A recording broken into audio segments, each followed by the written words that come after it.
video kali ini, saya akan menjelaskan materi tentang Indonesia masa penjajahan. Tujuan pembelajaran materi ini adalah: yang pertama, menjelaskan penyebab bangsa Barat datang ke Indonesia. Yang kedua, proses kedatangan bangsa-bangsa Barat ke Indonesia. Yang ketiga, monopoli perdagangan. Yang keempat, kebijakan kerja paksa. Penyebab bangsa Barat datang ke Indonesia ada 3. Yang pertama, daya tarik Indonesia bagi bangsa Barat. Yang kedua, motivasi 3G atau Gold, Gospel, dan Glory. Yang ketiga, revolusi industri. Daya tarik Indonesia bagi bangsa Barat. Indonesia yang berada di wilayah tropis dengan tanahnya yang subur, memiliki kekayaan alam yang berlimpah. Salah satu kekayaan alam tersebut adalah rempah-rempah. Rempah-rempah menjadi daya tarik kedatangan bangsa-bangsa Barat ke Indonesia. Bangsa Barat sangat membutuhkan rempah-rempah, sementara persediaan di Eropa sangat terbatas. Rempah-rempah bagi bangsa Eropa digunakan untuk mengawetkan makanan, bumbu masakan, dan obat-obatan. Yang kedua, motivasi 3G, Gold, Gospel, Glory. Gold, Gospel, Glory merupakan motivasi bangsa-bangsa Barat melakukan penjelajahan samudra. Gold artinya emas yang identik dengan kekayaan. Semboyan ini menggambarkan bahwa tujuan bangsa Barat ke Indonesia adalah untuk mencari kekayaan. Itulah yang membuat mereka melakukan ekspedisi dan penjelajahan. Gospel adalah keinginan bangsa Barat untuk menyebarluaskan atau mengajarkan agama Kristen ke bangsa-bangsa di Asia, Afrika, dan Amerika Selatan.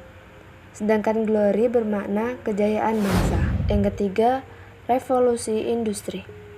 Revolusi yang terjadi sekitar tahun 1750 sampai 1850 merupakan salah satu pendorong kedatangan bangsa-bangsa Barat ke Indonesia.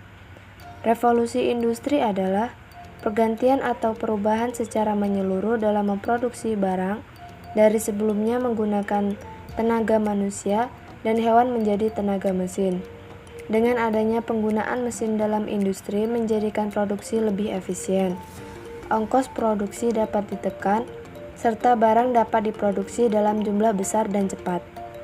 Berkembangnya revolusi industri menyebabkan bangsa Barat memerlukan bahan baku yang lebih banyak.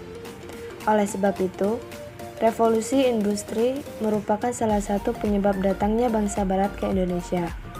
Salah satu pengaruh revolusi industri yang sangat terasa adalah kegiatan transportasi.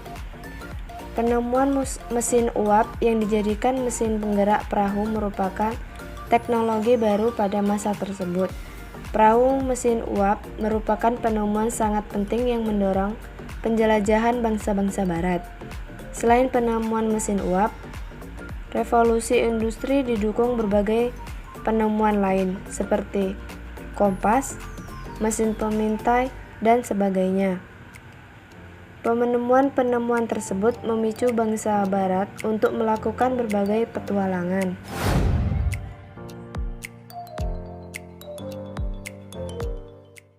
Kedatangan bangsa Portugis di Maluku. Perjalanan bangsa Portugis mencari sumber rempah-rempah diawali dari kota Lisabon, Portugis. Pada tahun 1486, Bartolomeus Dias melakukan pelayaran pertama menyusuri pantai barat Afrika. Ia bermaksud melakukan pelayaran ke India, namun gagal. Portugis mencapai Malaka pada tahun 1511 di bawah pimpinan Alfonso de Albuquerque. Selanjutnya Portugis menjalin hubungan dagangan dengan Maluku pada tahun 1512. Bangsa Portugis telah berhasil sampai di Maluku di bawah pimpinan Antonio de Abreu dan Francisco Serrao. Ekspedisi bangsa Inggris. Persekutuan dagang milik Inggris diberi nama EIC atau East Indian Company. Di dalamnya bergabung para pengusaha Inggris. Walaupun Inggris tiba di Kepulauan Nusantara, pengaruhnya tidak terlalu banyak seperti halnya Belanda. Hal ini disebabkan EIC terdesak oleh Belanda, sehingga Inggris menyingkir ke India atau Asia Selatan dan Asia Timur. Kedatangan bangsa Belanda di Jakarta. Seorang pelaut Belanda, Cornelis de Houtman, memimpin ekspedisi ke Indonesia pada tahun 1595. Armada de Houtman mengarungi ujung selatan Afrika. Selanjutnya terus menuju ke arah timur melewati Samudra Hindia pada tahun 1596. Armada de Houtman tiba di pelabuhan Banten melalui Selat Sunda. Kedatangan Houtman di Indonesia kemudian disusul ekspedisi lainnya. Monopoli perdagangan. Pada awal kedatangannya, bangsa-bangsa barat diterima dengan baik oleh rakyat Indonesia dan terjadi hubungan dagang. Tetapi, kemudian VOC melakukan penguasaan pasar monopoli.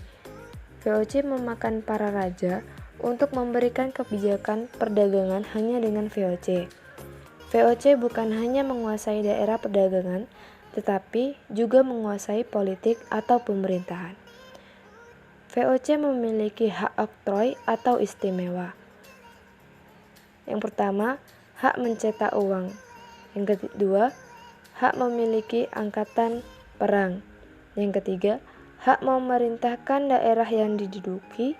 Yang keempat, hak melakukan perjanjian dengan raja-raja. Yang kelima, hak memonopoli perdagangan rempah-rempah.